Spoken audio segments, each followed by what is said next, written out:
that our friends over at Nautel are our good buddies today. And here is something from their, what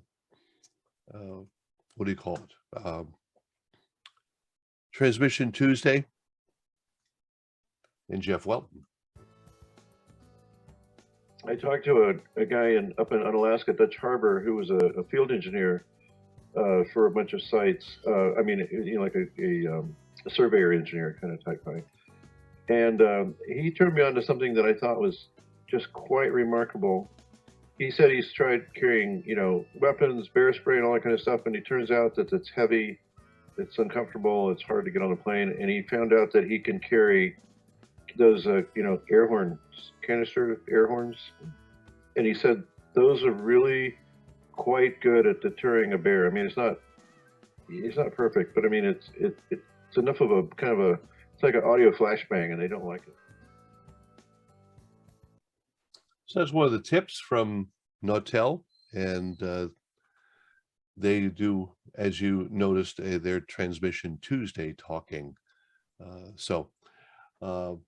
That's all good, Nautel, and we're happy to have them with us. Now today, we're going to have see how interesting this is here. Tony Gervasi. Tony, did you get a camera going or something here? I can't see, but I got a picture of you from your last visit with us, and we're really glad to have you back, and look forward to hearing you talk about solving problems on IT, audio over IP. So we'll turn the floor over to you. All right, sorry about that. Oh, there you are. How great.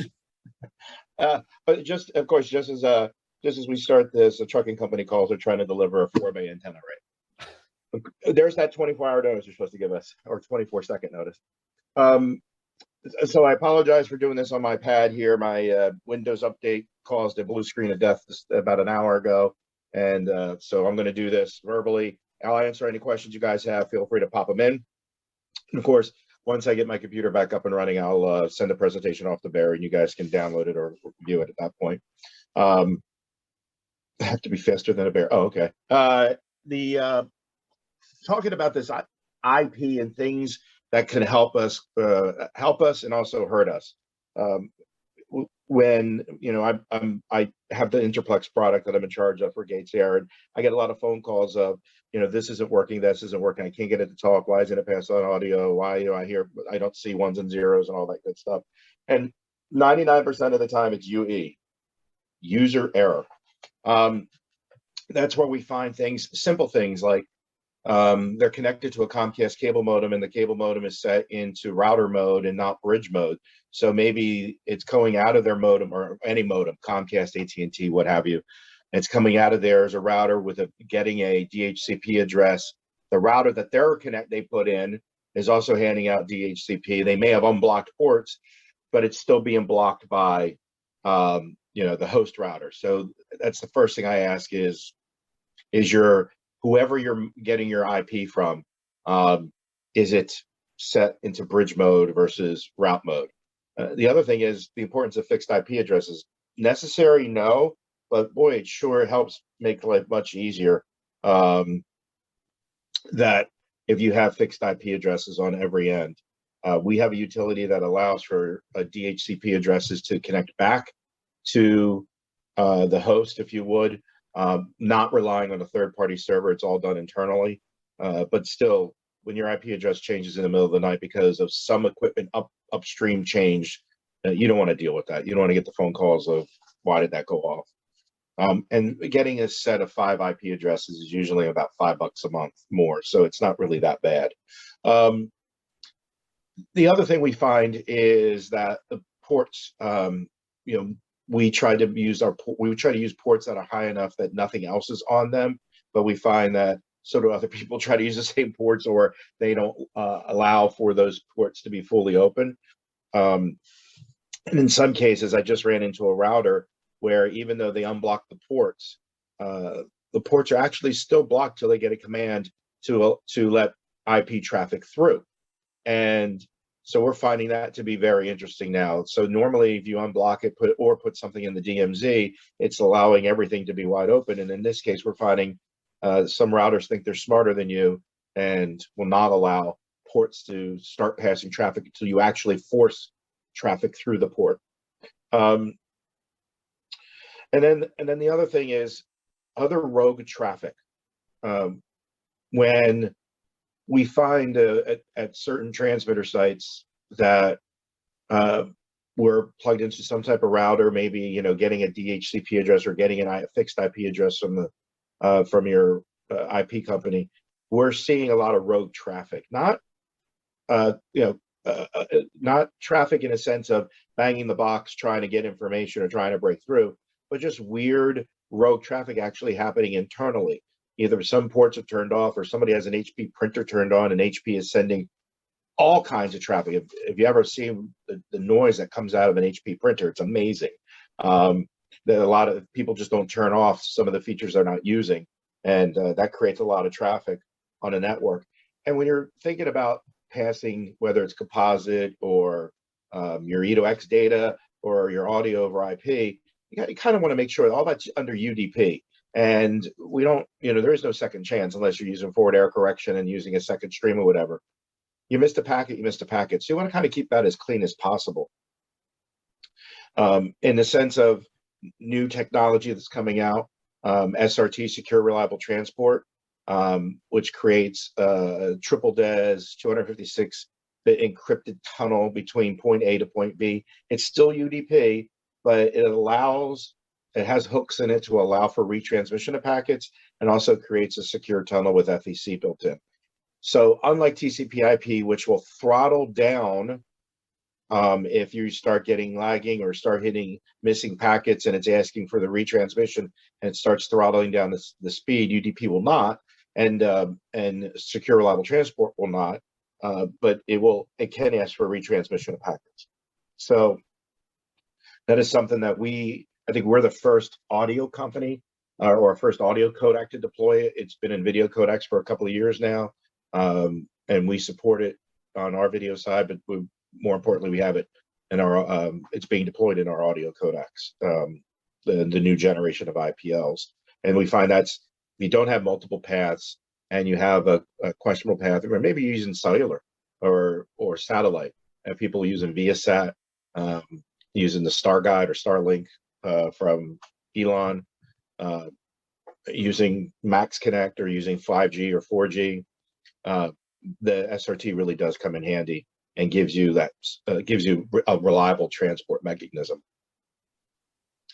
The other thing is, let's talk about switches.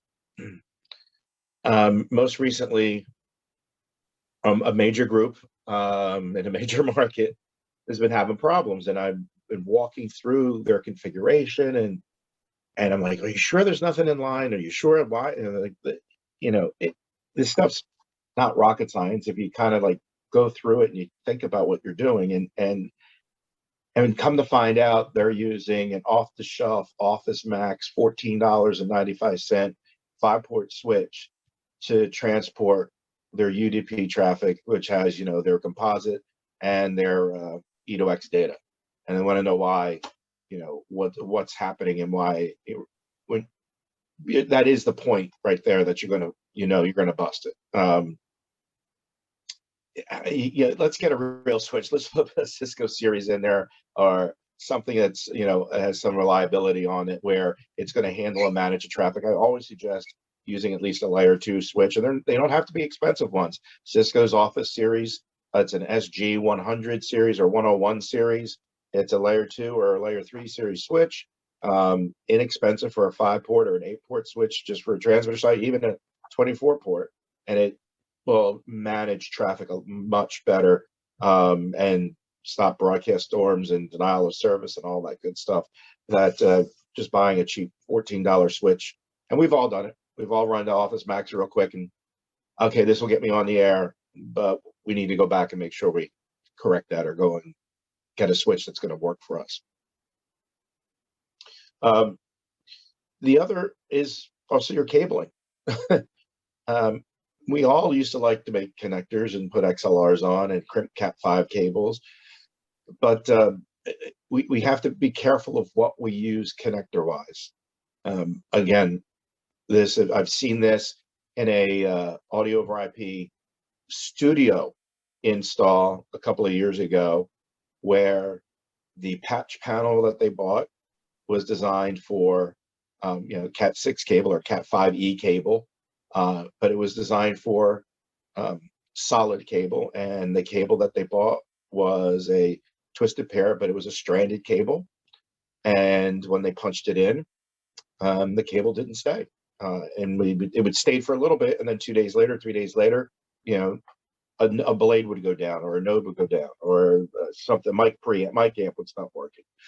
And this company ended up having to replace all the patch panels and get the right switch, because they're not going to repull cables. And the same thing with the Rj45 connectors. There is a huge difference between Rj45 connectors, whether you're using stranded or solid core, and depending on the jacket size, some of the new switches where you feed the wire through, you crimp it and it cuts it at the end. You got to be very careful on those, because they don't tend to leave enough of the cable stick out that if you put it in a regular Rj45 plug connector, they don't click all the way. It doesn't stay in all the way, or in some cases the two wires short on the back. So, and I've seen this a couple of times, where just go buy a standard patch cable, and but yeah, it's great that we can all make 3 foot Rj45 patch cables. Great, just buy them. Most of the time that cures the problems that you have with that. So be aware when you're buying cables and you're buying your connectors, and that you're matching your Rj45 jacks and connectors to the right type of cable that you purchased. That is very important. PoE devices. There are some devices for audio over IP that are using a PoE as a source now. And I ran into a situation where they were using some dongles for some Dante, and they were having dropouts. And come to find out that the PoE that they purchased wasn't a high enough wattage one to handle, or didn't have enough current basically to handle all the devices they had hanging off of it. And there are various sizes of PoEs and all that good stuff that you need to look at as you decide that you're going to hang devices off of your switch. They're not universal. There's a trucking company again.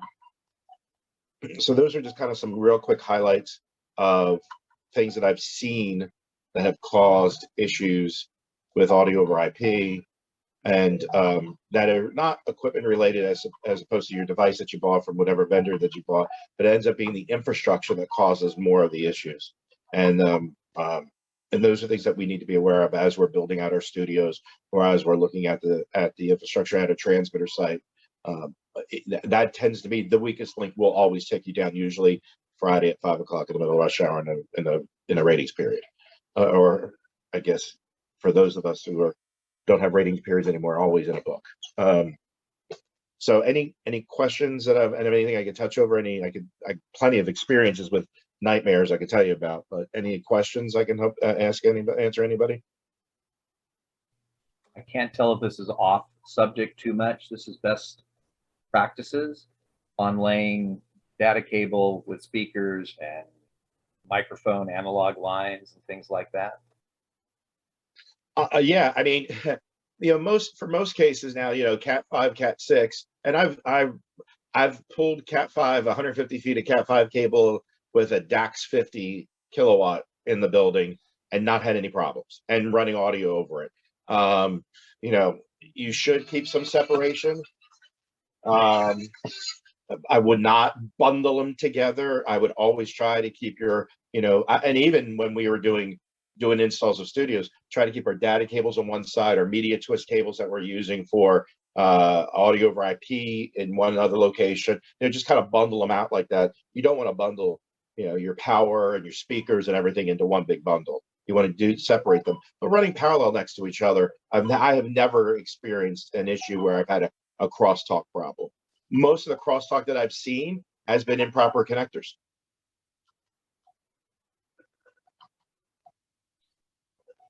It's interesting that you mentioned the hardware that gets put in between the wall and the equipment, and a $14.95 switch. I think everybody has, as you said, sometimes needed something very quickly. On the other hand, if you talk to an IT professional, they're going to want you to buy the $6,000 unit. And that's not necessary. For something like, even with doing Livewire or WheatNet, which I've deployed lots of those, there's, there are certain things that you need to follow in those switches when opening up broadcast and opening up multicast and whatnot. As long as the switch is capable of doing it. I mean, Cisco has, like I said, there's a 300 series switch. I think I paid $500 or $600 for a 48 port switch that is running Livewire for one of my clients here in South Florida, in Miami or Palm Beach. No problems, works just fine. I didn't have to go buy the big core series Cisco switch. I'm pretty sure the bigger installs that you get when you're doing 10 studios and whatnot, I'm doing this as 2 studios and some traffic, that's fine. But for big studios, yeah, you have to go ahead and inspect your switch accordingly. You do need to look at all the specifications. The other thing is with audio over IP, and in the case of like transmitting, let's say you have I'm not pushing this, but if you're using interplex or whatever, where you're talking device A to device B and you're going across your VPN of your building, there's something called MTU, maximum transmission unit. Most people don't check that. And if you don't check that, you don't set your MTUs properly, you can cause fragmentation, and that will throw bit errors and all kinds of stuff. And we have a utility built into our box that allows us to check MTUs. The first thing I ask is okay, wait a minute, you're on a flat network and you're sharing, so you have a VPN. Yes. All right, let's check the MTU. Typically, maximum transmission unit on a VPN tunnel set for 1500. No matter whose box you use, that's just typically what they set it for. So I can't do a tunnel of 1500 inside a tunnel that's already been created at 1500. So you need to run this little utility, and you can run it either on a PC or we have it built into our gear, and it just tests the MTU size. And it usually kicks back. If you have a tunnel built at 1500, then the tunnel's usually, usable space is usually about 1435, 1438, something like that. So you have to make sure that you adjust the traffic that's going inside that tunnel to fit within it. So that's very important also. We've seen where they've had nothing but issues, and I'm like, hey, did you check the tunnel size? What's that? Okay, let's check the MTU, run the utility. Okay, the maximum size that we can send through is 1438. Let's change the MTU to be 1438. Boom, problems go away.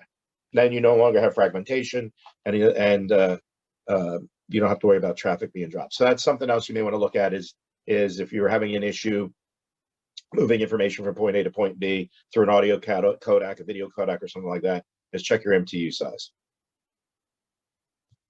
Very good. Tony, I know you're a little limited here in terms of graphics, but I can throw this up if this is of any help to you. I've seen some of that stuff before. Anything that you would like me to click on to show folks, or? If you would, where it says the Interplex IP link, if you would click on that one, up one. Up one here? Okay. Yep. Go ahead and click on that. And that should. Okay. I'm clicking and nothing's happening.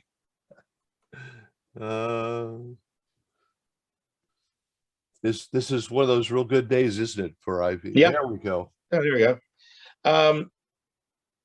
So 2 of the new boxes we have are the 2 lower boxes over there. It's the 100C for compact half rack unit, single bidirectional stereo codec, capable of ingesting and outputting analog audio, AES-3, AES-192, AES-67, as well as buying a mic module if you want to turn it into microphone level. I'll take the 2 inputs and turn it into mic level. Runs on, it has a 12 volt, it's adapter, or 12 volt box, wall wart. That's not a wall wart, 12 volt brick that comes with it. It's meant to be portable. It has 3 network connectors. All IPL boxes have 3 network interfaces attached to them, so you can take multiple paths out if you wanted to. Capable of running dynamic stream splicing as well as SRT, as well as and an IP Connect. Some of the features that will be added to that box rather rapidly here, and I understand those two devices on the bottom have been pushed out rather rapidly. They've been in development for quite some time, and we were scheduled to do a slow turn release on these, but thanks to the chip issues that have gone on in the last year, the FPGA issues and all that are in our legacy IPLs, the MPXs and the 100s and the 200s, we had to deploy this new box. It's built on a new platform. So, but it gives us a lot more leverage. There's a memory solid state hard drive inside. So some of the features that we're going to add to it is playback audio on command, whether through a virtual GPIO or through an SNMP. You'll be able to play back. So you could use it to play back top of the hour IDs, play back commercial log if you want, store audio and come back and play it back through a contact closure. You can store commercial, you can store music log on there and play back through a music log if you wanted to. So that box is selling now, available now, shipping in pieces. It's shipping. We've sold a crap load of those since December of last year. So I'm running about 30 to 45 days on those right now. And the one next to it, the card, is it goes inside of our exciters, goes inside the fax exciters. It is the same thing. It's the 100C, except that's the exciter version, the 100E. 3 network adapters, as you see on the left-hand side there.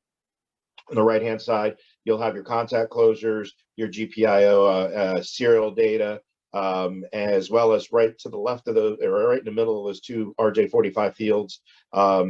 That is USB, so a USB port, so you can hang a hard drive off of that if you wanted to and play stuff off of that. Slides right into an exciter. Also on the back of that, look, that's a cool picture. On the back of that, you'll see audio. So this has AES audio in and out. So unlike other exciters that have IP built in, this gives you the ability to feed audio into it for a confidence monitoring or what have you, and have it backhaul back to the station or send it to anywhere you want. It doesn't matter. Tony, will that fit into any fax series transmitter? Yep, Okay. Absolutely. Yep. That card is since it is internal, it takes power from the exciter as well as routes audio or AES 192 through the card right into the exciter, so nothing has to come. You're not patching anything in and out of it if you would. It also relies on the GPS that is built into the exciter to do things like Synchronocast or for HD and whatnot. The only thing that you would have to come out of that with is one of the 3 network ports, is if you're using HD and you're transporting composite with E2X data, you would come out of one of those 3 Ethernet ports. I suggest the management port, and you would feed that into the XGen card. So a small little, 1-foot jumper or 2-foot jumper in and out, so it can get the E2X data. But that is also shipping. Those are available somewhat, again, just because they're selling faster than we're making them, and we can make them at this point. But that is available and is shipping. And again, it's fully compatible with our 100s or 200s. It's compatible with the 100 MPX. So if you want a way to feed audio or feed composite from your studio to your transmitter site, the one thing that we've also been going back and forth with, and I know you guys talk about, is the micro MPX versus MPX. And back, I guess, when micro MPX first came out, having the idea that you could fit composite into, was it 300K or 500K or something like that? Great idea. Sure. I mean, I guess. But right now, we, in the 100 MP series, we do effective data packing, which allows us to send uncompressed linear composite in 1.6 format. And that's including RDS. So basically sampling 0 to 60 kilohertz, where standard would be a little over 3 meg at that point. By doing so, that allows us to transport composite across our 950 system, an older Mosley 950 system, as long as you had the higher bandwidth on it, over 5G or 4G. I have stations running it on LTE. I have stations running it on Viasat, on satellite, because it's, you know, basically half the bandwidth as you would normally need. So it's kind of like a little bit more than double or triple the bandwidth of micro MPX, but it's uncompressed. It's uncompressed linear composite with RDS. I don't think you can do RDS with the micro MPX. I don't think that's available. I think it's just composite. So I could be wrong with that. So that's the advantage with that, is we could use the 100 MP to feed the card that's inside your exciter, so you could feed composite directly to your transmitter site. Why would you want to do that? Well, if you're doing a booster site, if you're doing a translator site, where you can, you know, as long as you notify the commission, you can have your backup over the air, but you can also feed directly composite there if you wanted to. And this feeds, I guess, it feeds right into the back of the exciter. Tony, does it looks sort of like this 100 is a cut down version of the 200 that eliminates the need for a screen and metering on the front panel, given that most people carry a laptop now, right? Right. And right. Well, the 100 is really, because it is a portal box. There is some confidence monitoring or confidence LEDs on the front of the 100C, the compact unit. And so the 200 is just a 2-channel series, if you would, 2 discrete codec systems, where the 100 is a single channel and the composite one is a composite, you know, feeds composite, whether it's a baseband or AES 192. So yeah, that's you know, the dummy LEDs on the front of the 100C. For the most part, you know, you can get to these from any web page, and you can do everything that you need to do from the web page. So it saves a lot of money for a smaller station. Yeah, you know, for instance, the 100C, the internal exciter card, I think the list price on that's like $1,800. Where if you had to buy the MPX series, the 1 rack unit, the list price on that's like $3,800. Well, again, we're not here to make you come up with pricing and such like. Oh no. That's just list price. That's, of course, your friendly, you know, Gates here or Interplex salesperson can help you with that. And you're there. You're friendly. I agree. The also the luxury with the card, if you're running the Orban Inside version that came inside, you know, if you bought that option, you can actually still use this card. This card would slide in, and with the Orban card, and it would actually route the audio internally to the Orban card, and the Orban card would feed the exciter at that point.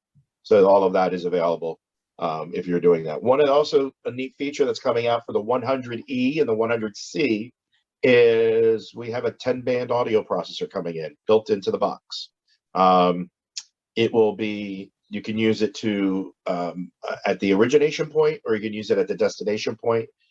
Either or. It can't be, you can't have 2 instances running. I can't do both origination and destination at the same time. But if I was taking this absorbing audio and then sending it to multiple locations, I'll have a full audio processor. It sounds pretty good. I know they're always tweaking it, and it should be released. I think it's NAB. I think they're going to be releasing it during NAB. Made by Orban? I'm sorry? Is it also made by Orban? It is not. It's proprietary. Oh, okay. It is made by an audio processor company, but it's proprietary. It's a software. It's a firmware update. You'll update your 100E or 100C and put the feature key in, and then you'll have a way to use the audio processor feature. And be supported by Gates Air. Yeah, yes, by me. Yes. Well, there you go. Any other questions? Anyone have a question here? Feel free to press your space bar or alternate A to open your microphone. We don't have you locked out, but feel free to do that. Or if you want to raise your hand down below where it says reaction, I'll call on you and let you talk up.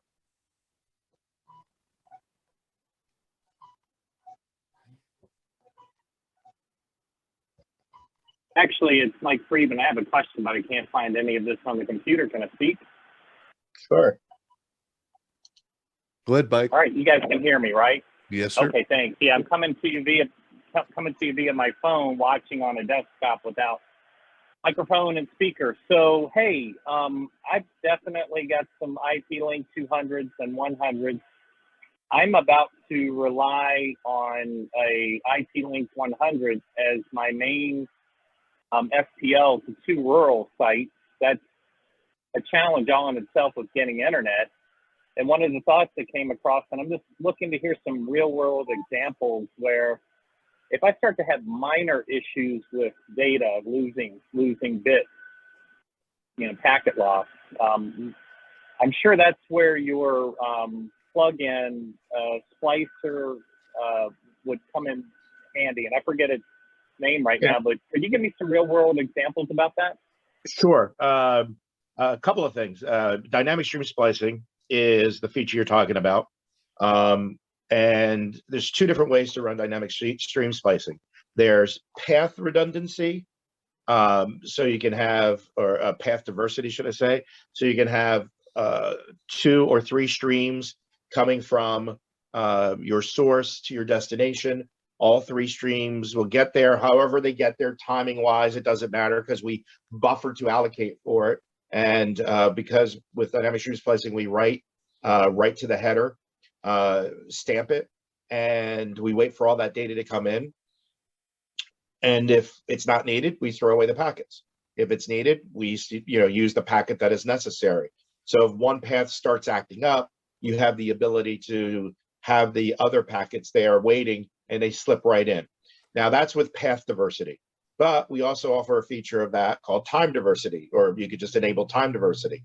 So you're using one ISP, and I have a group of stations in South Carolina who do this with their translators because they have DSL going out to all their sites. And it's not reliable, AT&T DSL. So what the customer did was he's running 3 instances, if you would, leaving the studio, going to the transmitter sites. First one's in real time. The second one's 200 milliseconds out. The third one's 400 milliseconds out. The receive unit waits for all the streams that come in and then sends the output. And in this way, if he has any packet loss, jitter, etc., out of order packets, early, late packets, whatever, we're kind of waiting for the assembly to come together before we put it out on the air. So that's what dynamic stream splicing does. You can utilize dynamic stream splicing with FEC, which gives you just, again, a little bit more redundancy. So you can send, in the case if you were using path redundancy, one path could be the main path with 25% FEC, and maybe your secondary is just its own path without any FEC. So you can do that if you wanted to. But yes, you're talking about a rural area. There's a couple of different ways to do it. You could do it either through path diversity, or in your case, you could do it through time diversity. Yeah, the time diversity is exactly what I need to do if I start to have some problems like we're talking about with DSL. So that's good to know. And I have a license for one. I'm kind of curious, and it's not the biggest deal. I can always figure out which box it is, which end. This is intended for another project.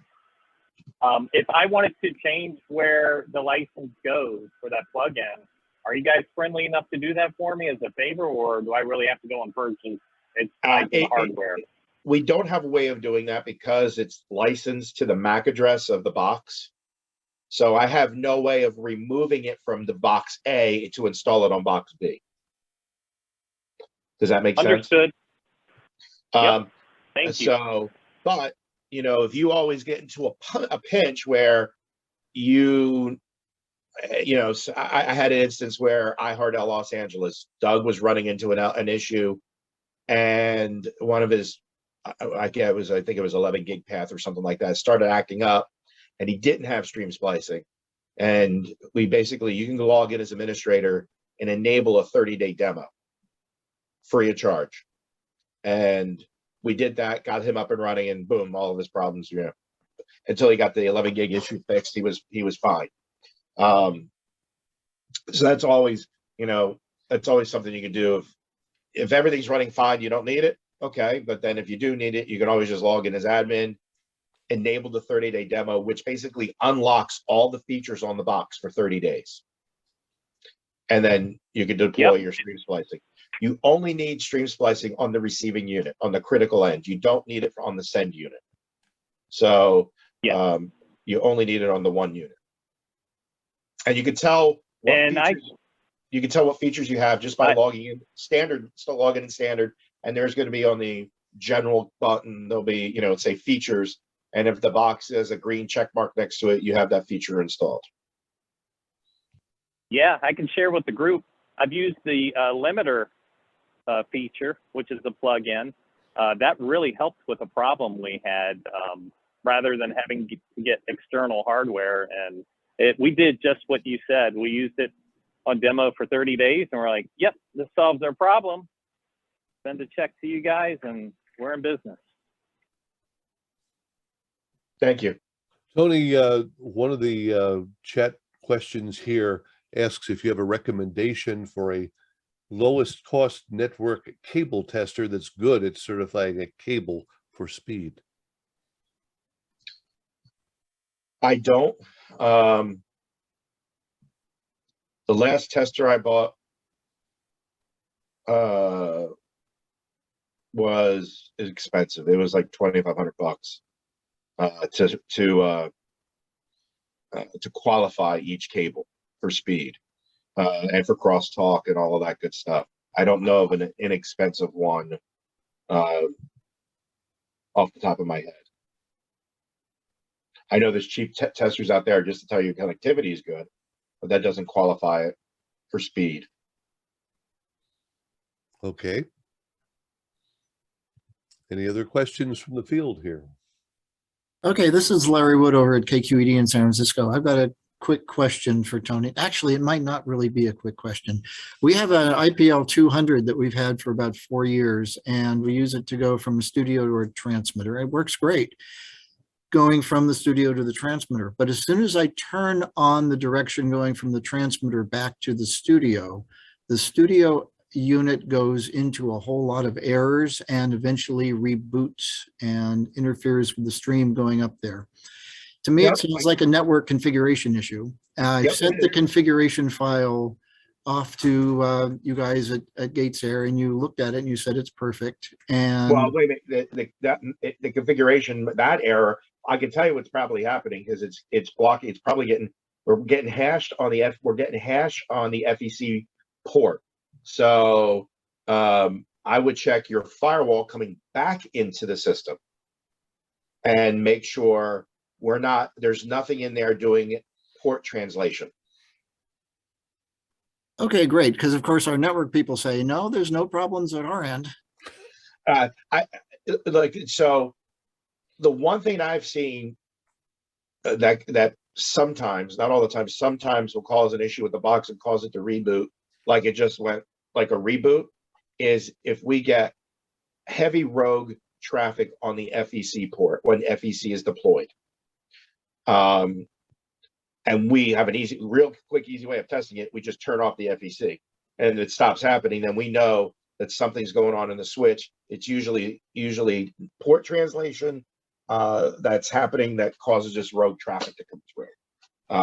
But if you're telling me that your return path, your path going out there is fine. So that means the UDP traffic leaving your studio, it's not having any problems, get up to the transmitter site, it's getting right into the exciter, or to the firewall. That means that port's open, it's not being blocked by anything, and it's either sitting in the DMZ or it's sitting out in the open, okay? One of those three. But if you're saying that same IP path coming back is giving you issues, that means there's something going on at your switch at your studio. Not your switch, your router or firewall at the studio. Okay, well, right now it's our backup. We're using a 950 link for our main, a nice Gates HD link, and that works really great as well. So I'll jump back into it. But can we email you if there's an issue that I'd love to have our network people talk to you about that? Yeah, absolutely. And there's utilities built into the IP link for us to test all of that stuff too. Are you using the HD link in audio mode or are you using it in IP mode? We're using it in audio mode. Okay, because there is a way to turn off the audio cards, and that basically will give you about 3.5 meg worth of UDP traffic if you have a 500 kilohertz channel running 256 QAM. So you could use one of the 3 network ports that are on the IP link as your audio card, if you would, for the HD link. So you can have, then you can use dynamic stream splicing at the front end, because then you could use your main and your backup paths at the same Okay, time. good. Yeah, we're only using the 300 kilohertz link. That's what we're licensed for. And we've Yeah, you got can some still very put it- close neighbors. Yeah, but you have, it's still a single panel, right? Say I mean, again? it's still a single channel, right? No, I'm setting up 2 independent channels, HD1 or HD2 On your 950? on the 950, correct? Yeah, okay. So you're running 32 kilohertz channels on those. Okay. Yep, you can still do that. Thank you. Thank you. Yes, have you guys get in touch with me. I'll be more than happy to help.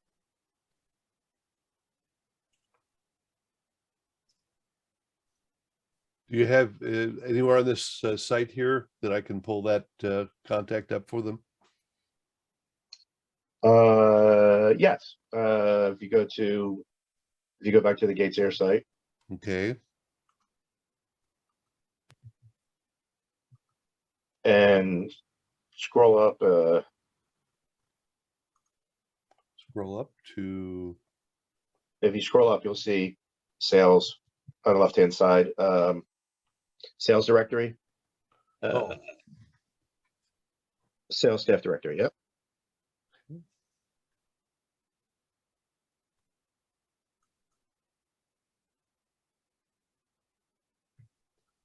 it must be, Like a herd of turtles. must be a little slow up in Mason today. Ta-da. There you are.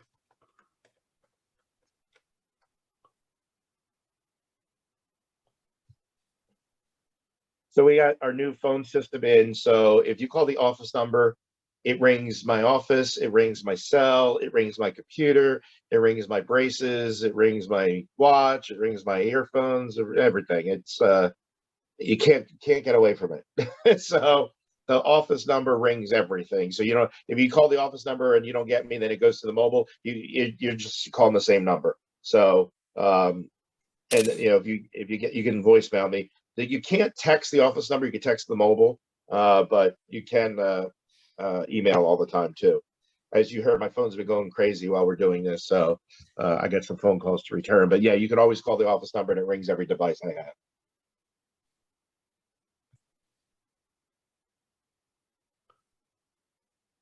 Larry, if I've got your email somewhere in here, I can send a screenshot to you. Okay, well, it is just lwood@kqed.org, and you probably have it buried somewhere in your inbox or saved emails. I hope so. So- It's been a long time. Good to see you. So we talked about the IPLs real quick. And you know, if you're not familiar with our Ascent's our rack unit, high density product, up to 32 channels in 1 or 2 rack units. Cable. Right now we have a live wire version running up to 24 channels of live wire. Our WeakNet version will be out shortly. That should be out before NAB. We'll be able to do WeakNet. Livewire does require the use of a third-party card, the Audio Science card, but it's our proprietary interface that we made with it to communicate with our Ascent, to work with our Ascent product. WeakNet is standard WeakNet drivers that we'll be using with our Ascent, and I think we've tested up to 32 channels with that. We have our M+, that with the Ascent will also have M+1 enabled very shortly, as well as the audio processing and all of that good stuff. So audio processing for Ascent looks like it's going to be in September sometime. So that's if you're not familiar with the Odyssey, the Ascent. The Ascent's a great product to leave in your studio, and they can, you know, channels in and out, and you could go send it, you know, any multiple devices if you need to. And we could also send it in media gateway mode, where we're agnostic to the traffic. We can just accept traffic in, turn around, and send it out. Basically, think of it as a C-band replacement. Cox is using it right now to generate a couple of shows out of their Florida studios, where they have an IPL 200 accepting data, contact closures, and the audio. they're sending that signal as a stream splice signal up to their CDN. We're using StreamGuys. There's an Ascent Media Gateway there, accepting that information and then turning it around and sending it out to, I think, a dozen or a little bit more sites as a stream splice. And that's, again, that's basically doing satellite replacement for them. And with how many streams you can send through the Ascent, it's some ridiculous number. It's a couple of hundred streams. You're going to be limited by your bandwidth versus the box. Tony, Bill Tennant from Chicago. We've got an Ascent set up between here and our backup FM and AM transmitter site, and we got the audio finally settled down where we're not getting packet loss. But I don't know if you've maybe covered this already before I joined the call. I joined a little late, but we're having problems. I'm having problems getting the contact closures to alarm any state of loss of packets or anything like that. I could not get that to work. We're using the Audio Sciences card, and there's bobs attached to those. And Right. on the bobs, I've got the bob GPIO wired output to a Burke interface status for status updates, and never really got them to trigger at all. Versus using the MIBs and getting it, having the Burke do it through SNMP. Right. Yeah. I mean, we've had problems in the past with SNMP stuff not really working right. So I prefer the wired connections. They seem to be a little more reliable. I think we have a call scheduled for tomorrow at 10 a.m. Yeah. Want to just cover it then? Yeah, well, that, because I also need to get Gavin in. Okay. Gavin's the lead coder for the Ascent Pro.